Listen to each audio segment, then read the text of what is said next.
This is a clip of me 7 years ago making my first $100 investment in the stock market. Hey guys, welcome back to my channel. Hope you're all doing well. This is the first video that I will be putting out for my Robinhood $100 challenge. Yeah, it was actually that bad of a video. But that is the exact video that sparked this account to grow over $123,000. Well, technically $118,000, but you know, you get the gist of it. To get to this point though, the timeline's been wacky, the motivation has come, it's gone, and it's come back again. There's been a lot that I've learned about investing, and I want to talk about it all in this video. So literally 2 short months ago, this portfolio was actually under $100,000, and today, you know, we've seen some really significant growth. This is where we get the old quote from Charlie Munger that says, the first $100,000 is an absolute bitch. You got to do whatever you can to get there. If it means that you walk everywhere and you have coupons for everything you buy, you just need to get to that first $100,000 because then you start to see the impact of compounding. Now, it really just makes sense when you think about it from like a 10-foot view. If you step back, you're going to be looking at it like $100,000. 10% of $100,000, man, that's $10,000. Versus if you were somebody with $1,000 in the market, you get a 10% return. It's just $100. There is a significant difference, obviously, between the two. This is pretty fundamental, but realistically, it is such a hard hurdle to get over, and it is one of the biggest milestones when it comes to investing. And what I think Charlie Munger realizes here is that when you're younger, it is extremely important to get your money into the market. So this video might be a little bit less about what the markets actually return me because, well, I'm young. It hasn't had these massive amounts of time periods to compound. Yes, it's done pretty well, but it's more about how much money can I get in at a young age, and we'll talk more about that. So yeah, that clip 7 years ago, I was still in college. I had $0 invested, and I remember when I first started, I was really worried about the amount of money I was going to be able to invest in the stock market. And come to think about it, I put off investing for probably close to a year because I didn't feel confident was starting with like less than $1,000. I don't know why that was the roadblock in my mind, but I literally think that if I had just put in $5 and seen the values fluctuate, even that first year, I would have invested far more money.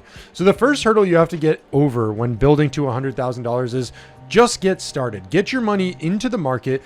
And I promise you, you're likely going to get hooked on what you're seeing and want to invest far more. So the second milestone came a number of years later. I was about $30,000 invested at this point. I'd stayed true to what I was doing, but I had a lot less time on my hands. This was a few years outside of college, and I had just bought a duplex. I was renovating it. I was knee deep in that stuff. Man, I was just shoveling money left and right, and I thought I was never going to dig myself out of this hole. But the one thing that I wasn't doing at that time was investing.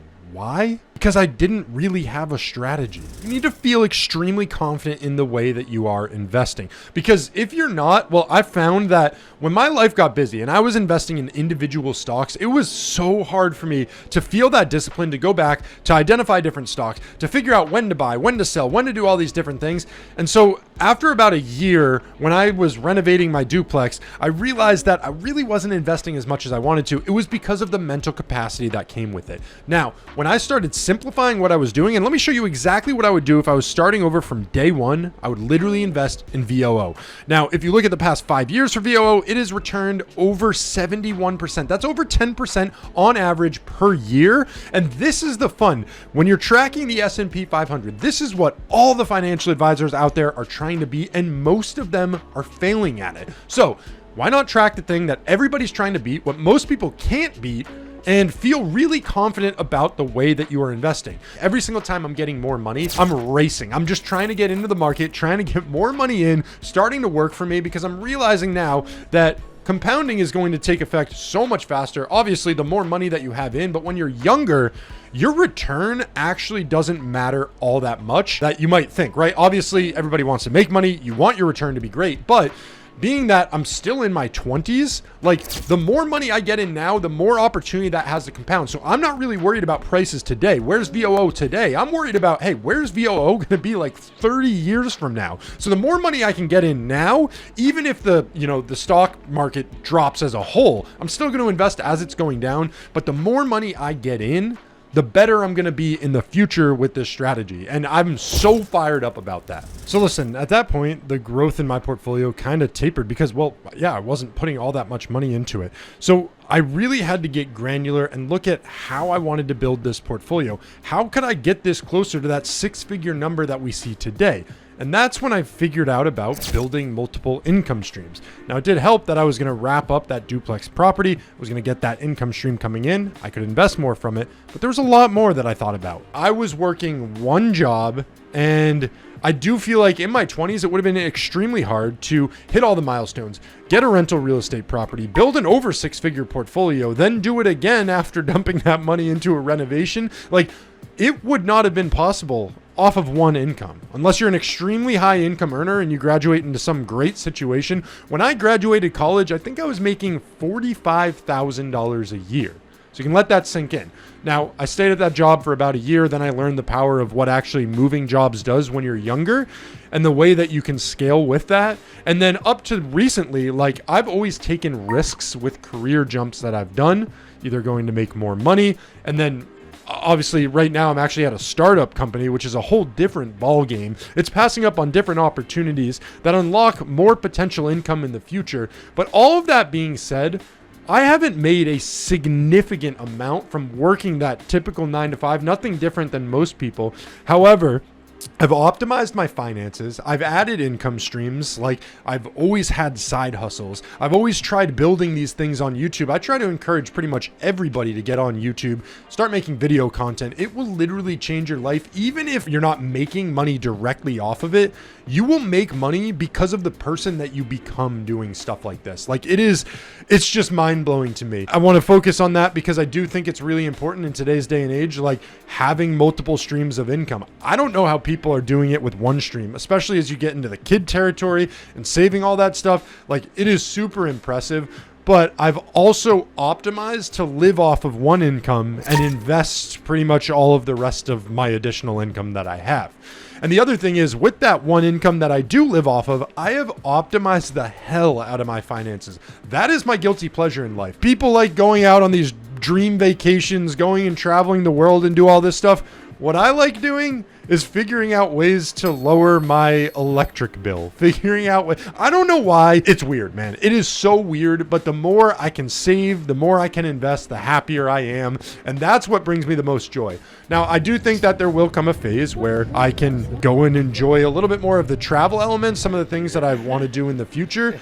But realistically, what gives me the most amount of joy right now, what makes me feel so great about how I'm building this, is the amount of time freedom that I'm unlocking in the future to be able to spend with my future kids, my future family. I mean, I'm getting married next year. I've got a lot changing here in my life soon.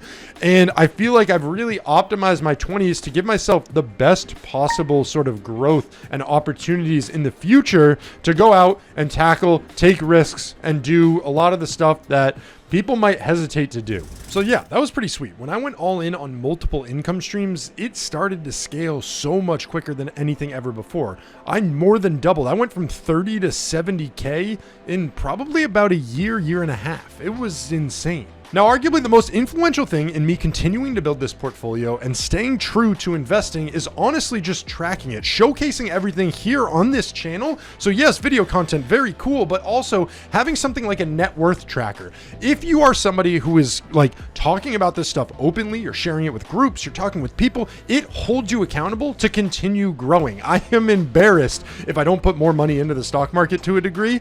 And so it has just fired me up to continue investing in that way. And like I said, when you get a tracking element to it, it is extremely cool just to visualize your growth over time. Now that gives you a ton of fuel for content to also make. You can show what's going on with all of your accounts and stuff like that. I literally have videos that break down every single investment that I have made into my Roth IRA, how it's grown over the years, how much money have I put into it, how much has the market just grown it itself. And man, keeping track of all these stats, I am a data nerd. I will go and I will look at this stuff, be able to create all of this different content about it, and just analyze everything that's going on, try to optimize my finances. And man, it is so cool when you track this stuff. There's a website that I have in the link in the description where you can link all of your portfolios to. It's called Snowball Analytics. Go check them out. They're pretty cool. But on that site, I've got like net worth tracking. I've got it set up so I can see all of my accounts, see all the dividends coming in, all these different things. And it's just fun, man. It's fun to visualize that stuff. It feels like a video game to me. And so the more you can find ways to gamify this stuff, feel better about your investing, obviously the more money you're going to shovel in. So yeah, if we focus on the tail end of my 20s now, we're talking about going from 70K to 120K plus in a really short time horizon. Well, it's because much like the portfolio is starting to compound, making stuff off of the stock market from it at a higher rate, I'm also compounding everything that I've done before this point. Getting multiple streams of income, getting more stable income coming in from that rental property.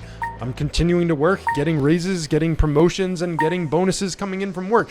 It is just unlocked so many different layers to be able to continue investing more money. And to be honest, like this next decade for me could be pretty interesting based off of how all of this stuff has been built out. The other interesting thing is I'm starting new income streams again. All of this stuff is compounding. I've got all my eggs in all these different baskets.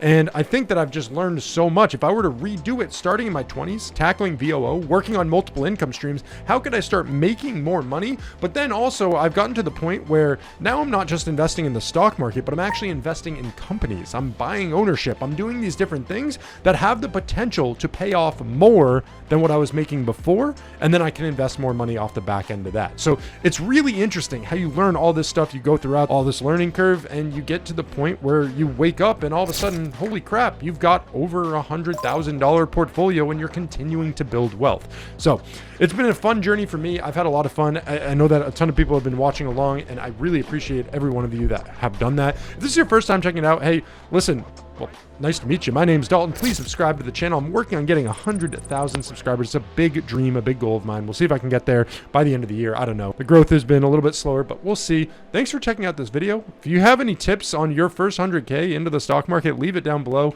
I'd be interested to hear it. Thanks for checking out this video, and have a great day.